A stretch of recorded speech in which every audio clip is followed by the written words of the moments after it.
Olá pessoal, vamos para a videoaula explicativa, né, com o tema da atividade dessa semana. Infelizmente a gente não pôde ter aula pelo Google Meet por alguns motivos, mas eu estou gravando a videoaula com a explicação do conteúdo, né, da atividade dessa semana.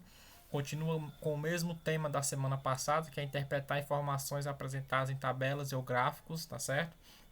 E aqui eu vou apresentar algumas informações para vocês em relação a essas tabelas e esses gráficos, né? Algumas coisas que vocês precisam saber para poder ter uma noção de como resolver as questões e facilitar o aprendizado de vocês, tá certo? Bem, vamos aqui, ó, interpretar informações apresentadas em tabelas e ou gráficos. A representação de dados por meio de tabelas e gráficos estão sempre presentes em nosso cotidiano, principalmente nos meios de comunicação, né, jornais, revistas, internet. A gente vê bastante isso, né, nos jornais, né, a utilização de gráficos, de tabelas para dar as informações, não é isso? Isso está ligado à facilidade com que podemos analisar e interpretar as informações que estão organizadas de forma clara e objetiva, e além disso, não exigir o uso de cálculos complexos para sua análise. Por isso que é importante a gente ter essas interpretações, né? Saber fazer essas interpretações dessas tabelas e desses gráficos, né? Das informações que eles contêm, para facilitar para a gente e que a gente não perca tempo fazendo cálculos extensivos, né? Muito extensos, tá bom? Vamos aqui primeiro para os gráficos, né? Eu dividi aqui em duas partes, gráficos e tabelas. Vamos aqui primeiro para os gráficos.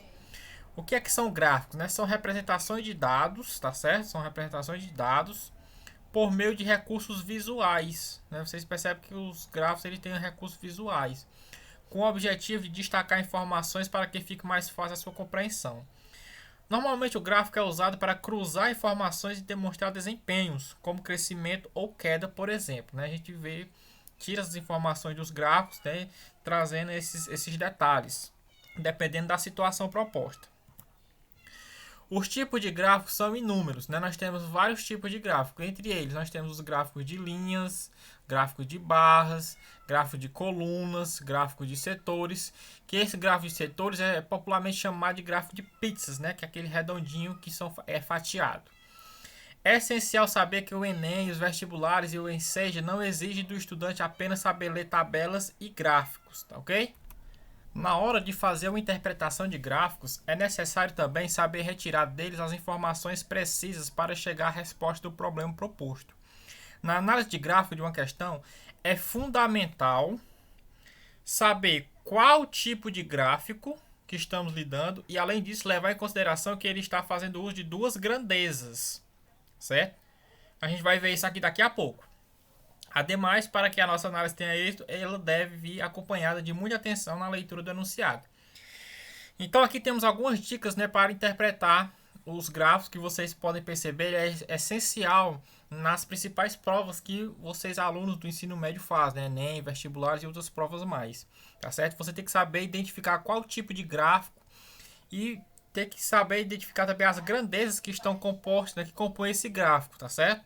E essa análise ela tem que vir de uma leitura muito atenta do enunciado para saber o que realmente a questão está pedindo, tá bom? Então vamos aqui prosseguir. Elementos dos gráficos. Alguns elementos importantes que estão incluídos nos gráficos são, né? Você tem que saber também esses elementos porque é importante, né? O título, qual é o título do gráfico? Né? O título, na maioria dos casos, possui um título que indica a que informações ele se refere. É importante você destacar isso aqui também, saber o que é que esse título está trazendo para vocês. A fonte, a maioria dos gráficos contém uma fonte, ou seja, de onde as informações foram retiradas juntamente com o ano de publicação. Essa fonte é importante para evitar as fake news, não é isso? Então tem que ser fontes seguras com o ano da publicação para ter realmente informações precisas e reais, tá certo? Os números, né, que é o mais importante, pois é deles que precisamos para comparar as informações dadas pelos gráficos, usados para representar a quantidade ou tempo, mês, ano, período. E esses números aqui, eles estão relacionados com as grandezas, não é isso? Que a gente vai ver daqui a pouco. Além disso, nós temos as legendas, né, que ajudam na leitura das informações apresentadas. Na maioria dos casos, o uso de cores destaca diferentes informações. Então, quando um gráfico ele apresenta mais de uma informação, aí ele se destaca, né, se diferencia com o uso das legendas para identificar melhor que informação ele está retratando, tá certo? Aí vamos ver aqui, ó. Eu trouxe aqui um esboçozinho do que é os elementos do gráfico. O título, normalmente ele vem em destaque antes do gráfico, né? Que é acima do gráfico, normalmente vem o título, tá certo? A legenda é o que eu falei, né? Quando for o caso, é aquela que muda a cor, que vai destacar o que é que tá representando cada uma dessas, no caso aqui das barras, né? Cada barra dessa representa o quê? Então essa legenda vai destacar, vai definir o que é isso. O título dos eixos, né? Nós temos aqui o eixo horizontal, que é o eixo X, e o eixo vertical, que é o eixo Y. E aqui não vai estar eixo, né? Claro, nos gráficos não vai estar eixo, vai estar o título desses eixos. Mas você tem que lembrar lá no plano cartesiano que eu tenho o eixo horizontal, que é o eixo X, e o eixo vertical, que é o eixo Y. E aí o título desses eixos vai identificar, vai nos mostrar o que aqui cada um desses números vai representar, né? Porque cada eixo representa dentro daquele gráfico. E a fonte, como eu falei, é da onde foi tirada a informação, né? Essa informação, onde vai ter que vir a fonte e o ano da publicação, né? Desse gráfico, tá certo? Esses aqui são os elementos que apresentam-se no gráfico, e eles apresentam normalmente nesse formato aqui, tá ok? Vamos agora para os tipos de gráfico, né? Que vocês precisam também identificar para facilitar na interpretação de vocês, ó. Então nós temos aqui a interpretação do gráfico de colunas. Aqui nós temos o gráfico de colunas, tá certo? Um dos mais utilizados. O valor de cada coluna é proporcional à sua altura, onde as categorias são indicadas no eixo X, que é o eixo horizontal, e os valores para cada categoria no eixo Y, eixo vertical. E aí, só relembrando aqui, né, os elementos, né, nós temos aqui cidades mais populosas do Brasil. Isso aqui vai ser o título, não é isso? Isso aqui vai ser o título. Essa aqui, cidades, é o eixo X, né? Esse aqui vai ser o título do eixo X, que é as cidades, né? As cidades que foram pesquisadas aqui nesse gráfico, tá certo? Número de habitantes, aqui é o eixo Y, é o título do eixo Y, é o número de habitantes que é dado aqui em porcentagem. Quantos por cento de habitantes na cidade francesa, nas cidades alemãs, né? As cidades mais populosas do Brasil, né? Quantos franceses tem nessas cidades, tudo mais, né? E aqui a fonte, né? O IBGE 2017, ó, tirado do IBGE, tá certo? Quantos por cento de francês tem nas cidades brasileiras, né? É isso que esse gráfico tá querendo falar, né? A porcentagem de francês nas cidades brasileiras, porcentagem de alemães, de inglês, espanhóis, outros, né? E assim por diante. Então esse aqui é o gráfico de colunas, porque essas colunas estão aqui indo para a vertical, né? E subindo para cima. Então aqui na vertical. Vamos aqui outro, gráfico de barras, né? O gráfico de colunas ele se confunde com o gráfico de barras. Só que o de colunas ele é na vertical e o de barras é na horizontal, tá certo? Aqui é a horizontal, tá certo? Então, essa aqui é a representação do gráfico de barra. Ele apresenta basicamente a mesma função do gráfico de colunas, com valores para cada categoria na posição horizontal e as categorias na posição vertical. Então eu tenho aqui o eixo horizontal, né, que é o número de títulos, e o eixo vertical, que são as seleções. E o título aqui, maiores campeões da Copa do Mundo de futebol. E aqui vai dar essas porcentagens, quem são os países com mais títulos na Copa do Mundo, não é isso? E essa interpretação, ela é bem semelhante ao gráfico de colunas. A diferença é porque na de colunas as barrazinhas estão na vertical, e aqui no gráfico de barras, as barras estão na horizontal, tá certo? Prosseguindo. Interpretação do gráfico de linha, né? Como o próprio nome já diz, eu vou ter uma linha representando esse gráfico. O gráfico de linha é usado para apresentar uma sequência de valores de um elemento Y ao longo do tempo eixo X. São muito úteis para representar a evolução de certo dado.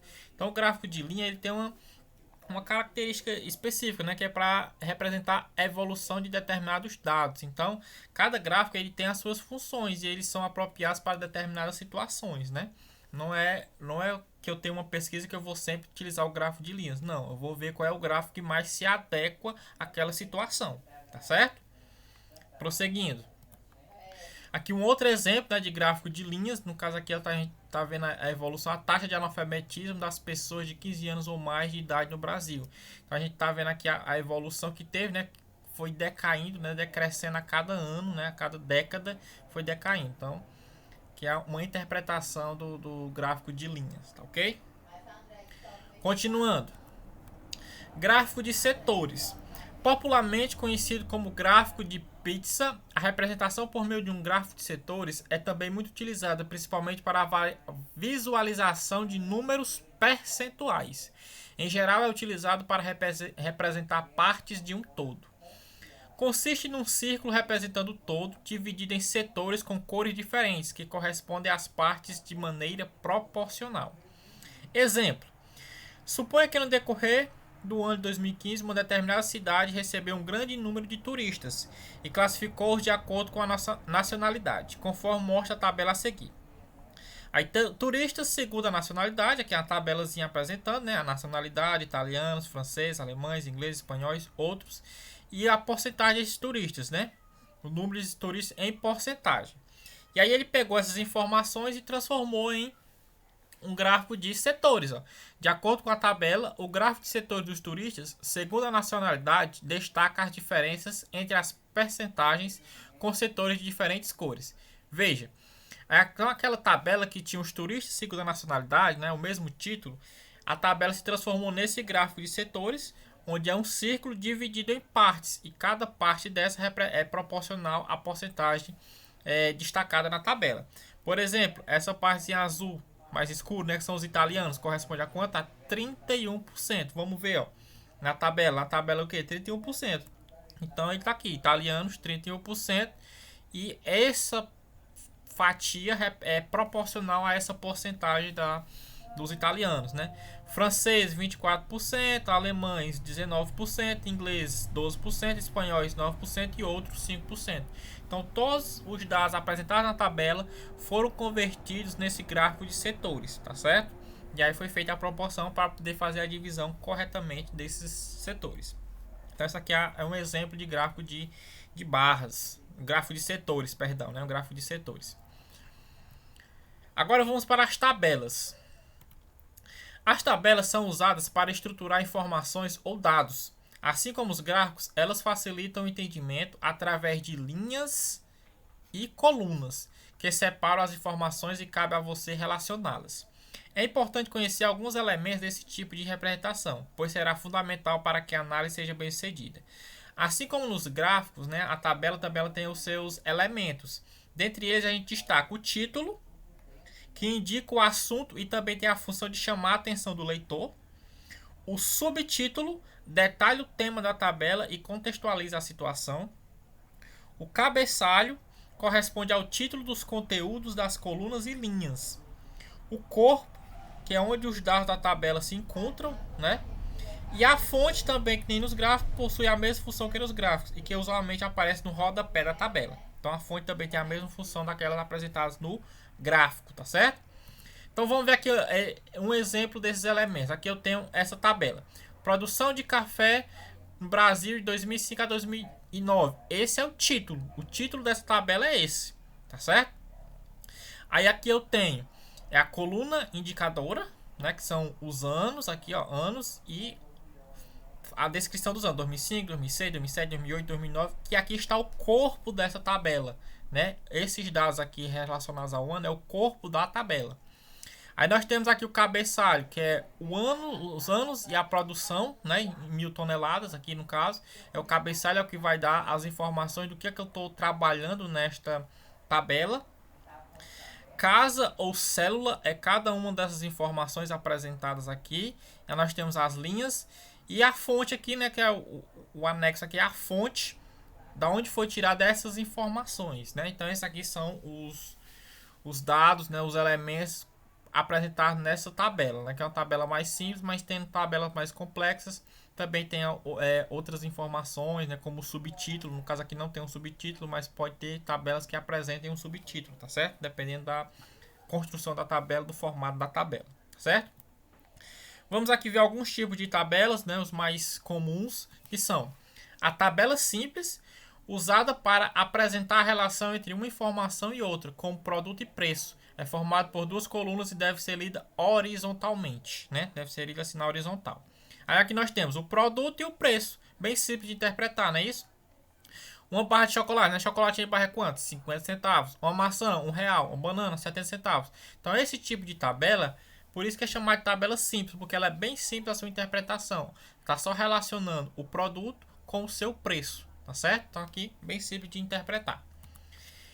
Tabela dupla entrada, não é isso? Aqui eu tenho o que, ó? Útil para mostrar 2 ou mais tipos de dados sobre o item. Deve ser lida na vertical e na horizontal, simultaneamente, para que as linhas e as colunas sejam relacionadas. Aí aqui eu tenho a tabela, né? Municípios com maior produto interno bruto, PIB, no Rio Grande do Sul, 2014. Aí tem aqui a posição dos municípios, o PIB de cada município desse e a participação no Rio Grande do Sul, né? A participação em porcentagem no Rio Grande do Sul. Então aqui eu tenho, ó, Porto Alegre, o PIB dele 63.990.644 e esse valor corresponde aqui em porcentagem 17,9%. E assim por diante, vai dar cada município o seu PIB e a porcentagem que esse PIB representa em relação ao estado do Rio Grande do Sul, não é isso? Então, essa aqui é a interpretação que a gente faz dessa tabela, tá certo? Aí, por exemplo, veja essa tabela que foi retirada de uma questão da prova do Enem de 2009. Investimentos bilaterais em milhões de dólares. Aí nós temos os anos, uma informação, a outra, Brasil na França, né? O investimento que teve do Brasil na França e da França no Brasil, né? Essas são as informações que tem aqui.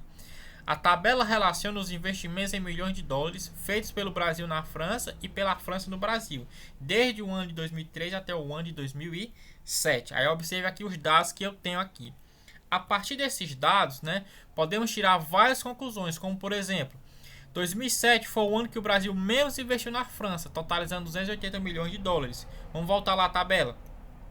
Então, se você perceber, realmente, ó, 2007 foi o ano que o Brasil menos investiu na França, que é Brasil na França. Então, foi o menor ano de investimento do Brasil na França, né? Outra informação que eu posso tirar, ó, 2005 foi o ano que a França mais investiu no Brasil, totalizando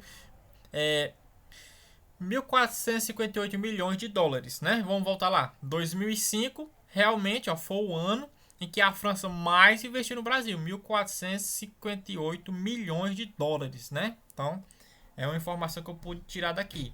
Outra, de 2003 até 2007, o Brasil nunca investiu mais na França do que a França no Brasil. Então, se você fizer a comparação ano a ano, o Brasil nunca investiu mais na França do que a França no Brasil, né? Sempre a França investiu mais no Brasil, né? Essa é a informação que ele retirou.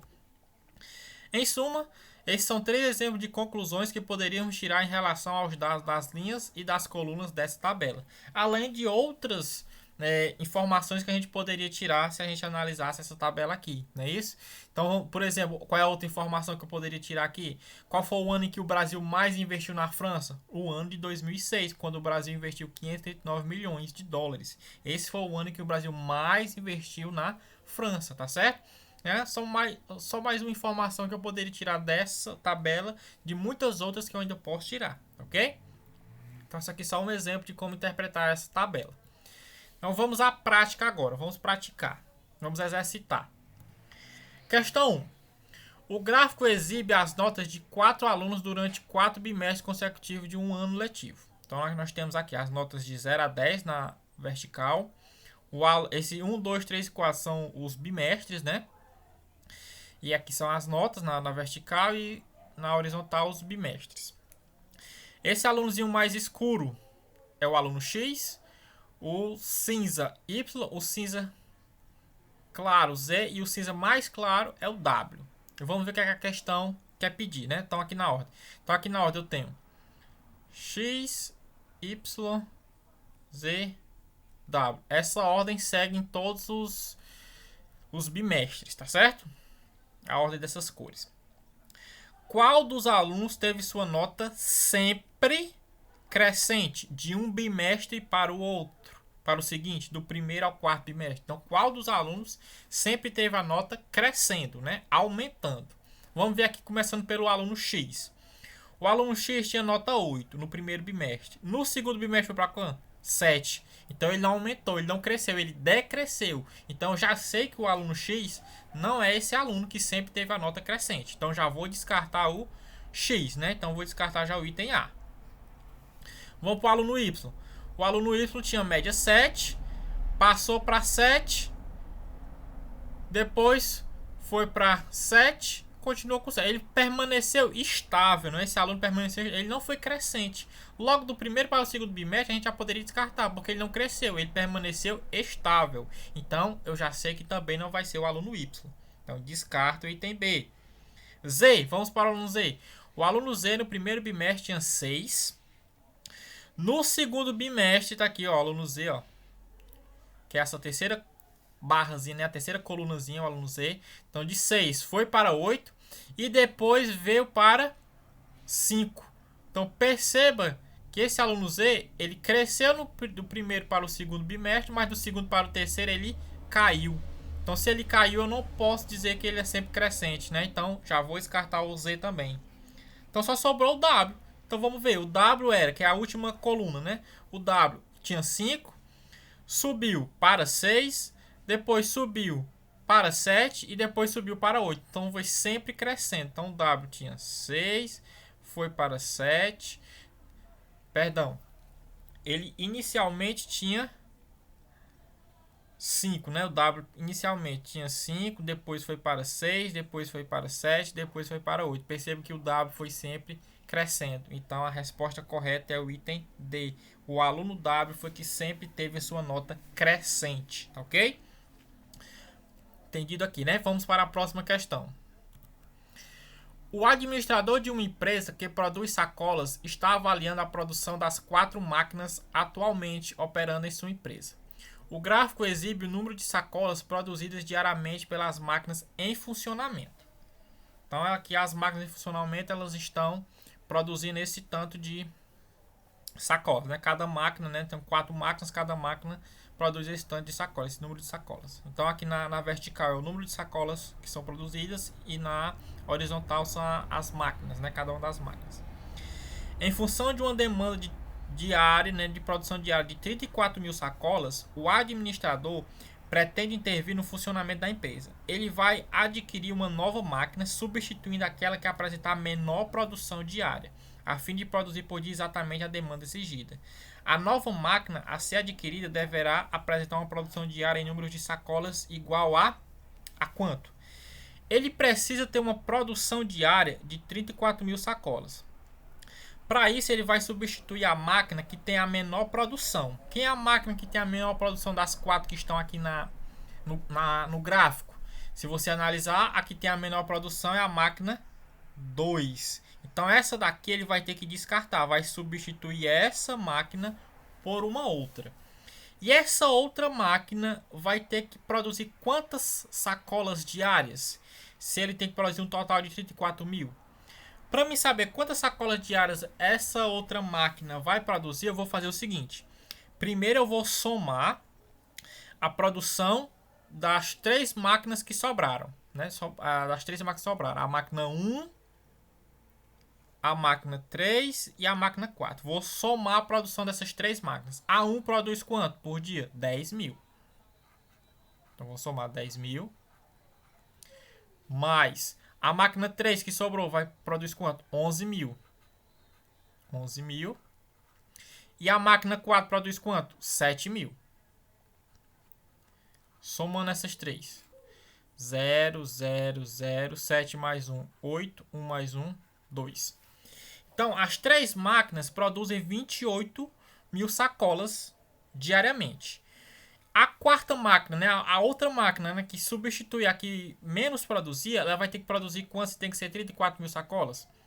Então, a nova máquina, ela vai ter que produzir o seguinte. Eu sei que diariamente tem que ser 34 mil. Então, eu vou fazer 34 mil menos o que eu já produzo com as 3 máquinas que restaram, que é 28 mil. Não é isso? Então, 0, 0, 0... Pega emprestado aqui, fica 2, aqui fica 14. 14 menos 8, 6. 2 menos 2, nada.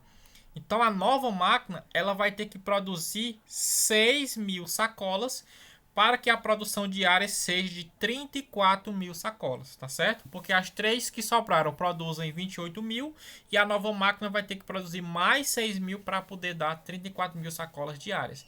Então, a nova máquina produz 6 mil sacolas, alternativa correta, item C. Ok? Próxima questão. Este gráfico apresenta o perfil de altitude de alguns dos morros da cidade do Rio de Janeiro. O número de metros que o Morro Pão de Açúcar tem a mais que o seu vizinho Morro da Urca é de... Então aqui eu tenho os morros da cidade maravilhosa, né, que de 0 a 1.200 nessa vertical é a altitude. E aqui na parte horizontal são os morros que eu tenho no Rio de Janeiro, né? E a altitude de cada um deles. E ele quer saber quanto é que o Morro do Pão de Açúcar tem a mais que o Morro da Urca, né? Quantos metros tem a mais, né?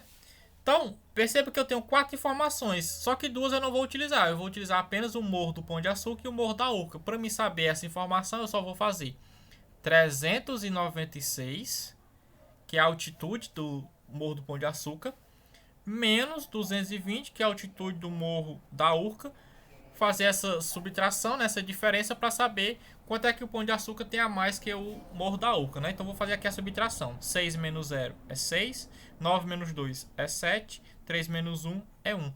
Então, o Morro do Pão de Açúcar tem 176 metros a mais do que o Morro da Urca, né? Alternativa correta, item A. Ok? Próxima. Quarta questão. Uma pesquisa com estudantes de 2 turmas do 5º ano sobre os programas de televisão preferidos registrou o resultado da tabela abaixo. Aí nós temos aqui os programas preferidos das turmas do 5º ano, dos estudantes do 5º ano. Aí tem os programas, né, desenhos animados, filmes, novelas, noticiários, e tem as turmas A e B. De acordo com essa tabela, qual foi o programa de televisão preferido da turma A? Perceba que eu tenho os programas e eu tenho as 2 turmas. A turma B, eu nem vou utilizar a turma B porque ele não pede na questão. Ele quer saber de quem? Da turma A, e quer saber qual é o programa de televisão preferido. Ou seja, na turma A, onde é que tem o maior número de alunos? Perceba, desenhos animados é 9, filmes é 1, novelas 12, noticiários 2. Onde tem o maior número de alunos é em novelas. Então, o programa preferido dos alunos da turma A vai ser as novelas. Alternativa correta, item C. Já que é a interpretação de uma tabela. Perceba que ele dá mais de uma informação e, de acordo com o enunciado, eu vou utilizar apenas uma dessas informações. Não preciso usar todas, não é isso? Então, por isso que a gente tem que ler com atenção o enunciado da questão para poder resolver, fazer essa interpretação de maneira correta. Tá certo? Mais uma. Observe a tabela da primeira fase da Copa do Mundo de 2010. Aí nós temos aqui as seleções: Brasil, Portugal, Costa do Marfim e Coreia do Norte. Os pontos marcados por cada seleção. Os gols marcados por cada seleção. E os gols sofridos por cada seleção. A seleção que sofreu mais gols foi. Então, sofreu mais gols está na última coluna, né? Os gols sofridos estão na última coluna. Então, os pontos marcados eu não vou analisar, e os gols marcados eu também não vou analisar.